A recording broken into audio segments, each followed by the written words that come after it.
This morning on BRN Retirement, part two of our conversation on building the bridge to retirement income. And we're going to welcome back to the program Ryan Grodidier of SS&C Technologies and Matt Wolnowitz of Income America. Ryan, Matt, welcome back to the program. Great to see you again this morning.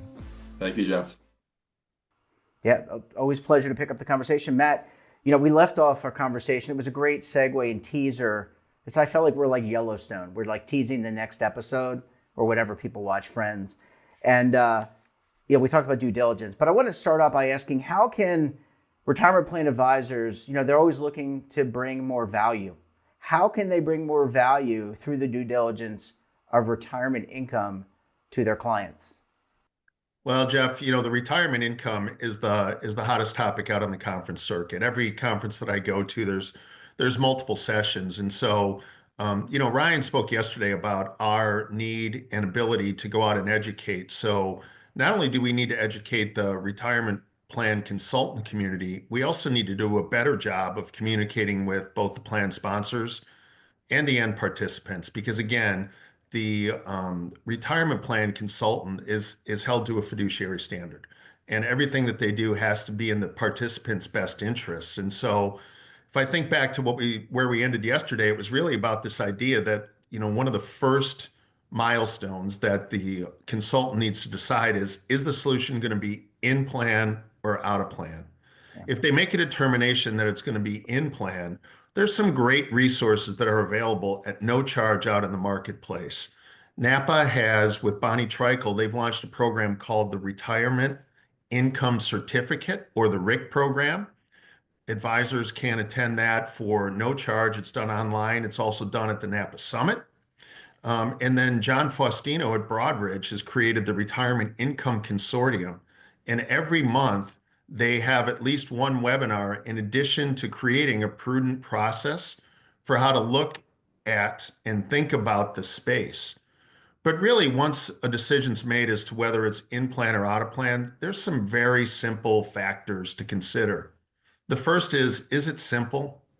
Can participants and sponsor understand it and understand the benefits? The second really is about control and flexibility. Does the participant have to make a decision to annuitize, or are they automatically covered? In addition to that, when I think about flexibility, does the participant have the right to take their money out at any time with no penalty? That's historically been one of the biggest hurdles, that people are afraid to make decisions that are irrevocable. The last two topics are really around fee transparency. Do you understand how much it costs, and can you benchmark that?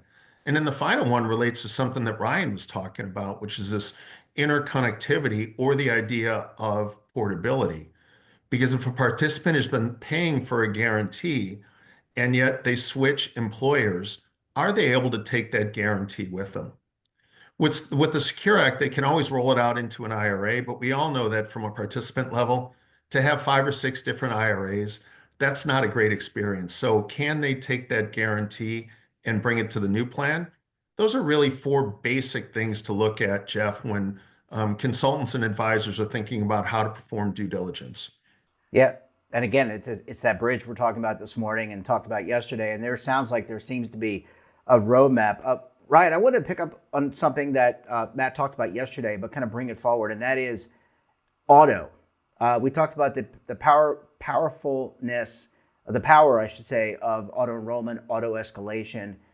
What about defaults? Implementing defaults for retirement income. Is there a softening there? I believe there is, and I think that the next step is auto income. I think that's really where we want to go.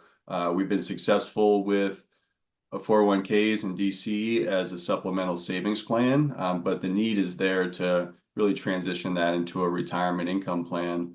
So that's where we're going. And I know that the DOL and the ERISA Advisory Council has been looking at this recently. We testified, or SS&C as an organization testified in front of that council as they're exploring QDIA and defaults when it comes to income.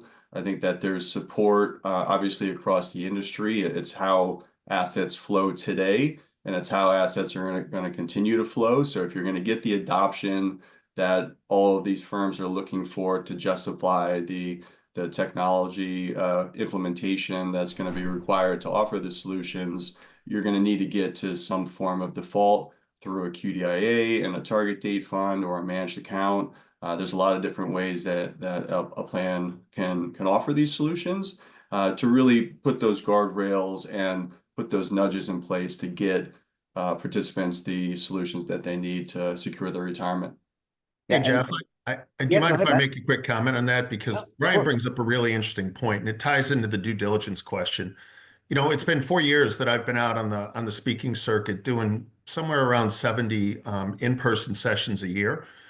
And when I first started, the question was really, is there any demand? And then once people realized that there was demand at both the sponsor and the participant level, it was about how do I perform due diligence? And so we've worked really hard with the community over the past 18 months to cover that. But now the question is really switched to implementation. And Ryan's right. There's a lot of different ways to implement this. And it's funny to me that in the retirement plan community, advisors either really like target dates or they really dislike them. They really like managed accounts or they really dislike them.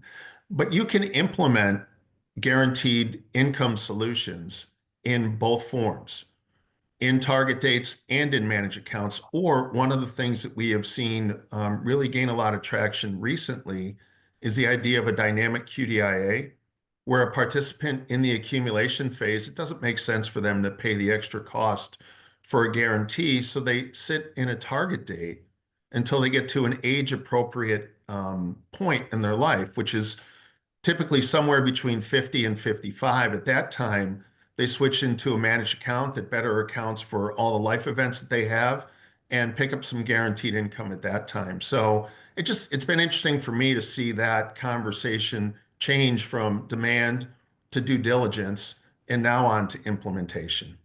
Yeah, and I think that would track with where you all have said things are going, which is there's just a lot of movement, a lot of energy in the space. Ryan, I want to come back to you. You talked about auto, but that doesn't forego participant education, right? And where does that kind of fit in? Because both you and Matt have said over the last 2 days, yesterday's show, this morning's show, that it's so critical. I mean, you build a great plan, you got to understand how to use it. Absolutely. I think once you get people into the solutions, utilizing some sort of auto feature or default, that then allows you the opportunity to educate them, whether it's at certain parts of certain points in their life, certain ages, and really provide that robust tool set so that they can get the education that they need. They can utilize tools and calculators and financial modeling tools as well, so that they not only understand where they are today, but what they're building to in their future. And that's really where the power of the guarantees comes in, because they can see how that not only their balance is accumulating, but how their guaranteed benefit is accumulating as well. So to your point, it's really important to add that next layer of support. And then, you can move even beyond that to call center support, financial advisor support for certain individuals that have unique situations, but really to democratize advice and bring it to the mass market within the DC system is the goal here. And I think there's a huge opportunity to end up with better outcomes for all of these participants through these solutions, as well as all of the tools and educational content that comes along with it. So Matt, we've had a good conversation. Obviously, the ball is moving, or the train has left the station, so to speak. I don't know, whatever analogy you want to use. And I want to ask you to pull out your, I don't know, your Swami hat, if you remember Johnny Carson, or even your 8-ball. Where do things go? Where do things look in terms of trends over the next 12 to 18 months in terms of retirement income? We're going to see more solutions that are launched, which is good for everybody. We're going to see more adoption at record keepers, which makes these solutions more available to more participants. And we're also going to see just a greater acceptance of what Ryan had spoke about, which is the idea that these solutions can and will be a QDIA. It's ironic when you think about the retail end of the market. In 2003, LIMRA had published a stat that there was record-setting retail annuities sold, $385 million worth, and half of that money came from the qualified plan space. So you know that there is interest at the participant level, and probably the biggest benefit that they get from dealing with it in their plan is one, there's fiduciary oversight, but two, at the end of the day, cost is really important. The average cost of a retail annuity is 247 basis points. In a qualified plan, it's less than 100 basis points. And so, in addition to there being interest and demand from the participant level, sponsors have also become more paternalistic. Many years ago, they used to want to chase the people that had retired out of the plan. That's not the trend anymore. They definitely want to keep those people in the plan. And there's a benefit to the sponsor too, because those are typically the highest balances and it helps them negotiate. So we're going to see a lot of movement, Jeff, over the next 18 months, and we're going to see some really wide adoption. Yep, and it seems to be on track for that. And guess what? We're going to have you guys back in during that time to keep us updated. Matt, Ryan, always great to see you. Thanks for joining us. And like I said, we look forward to having you back again very soon.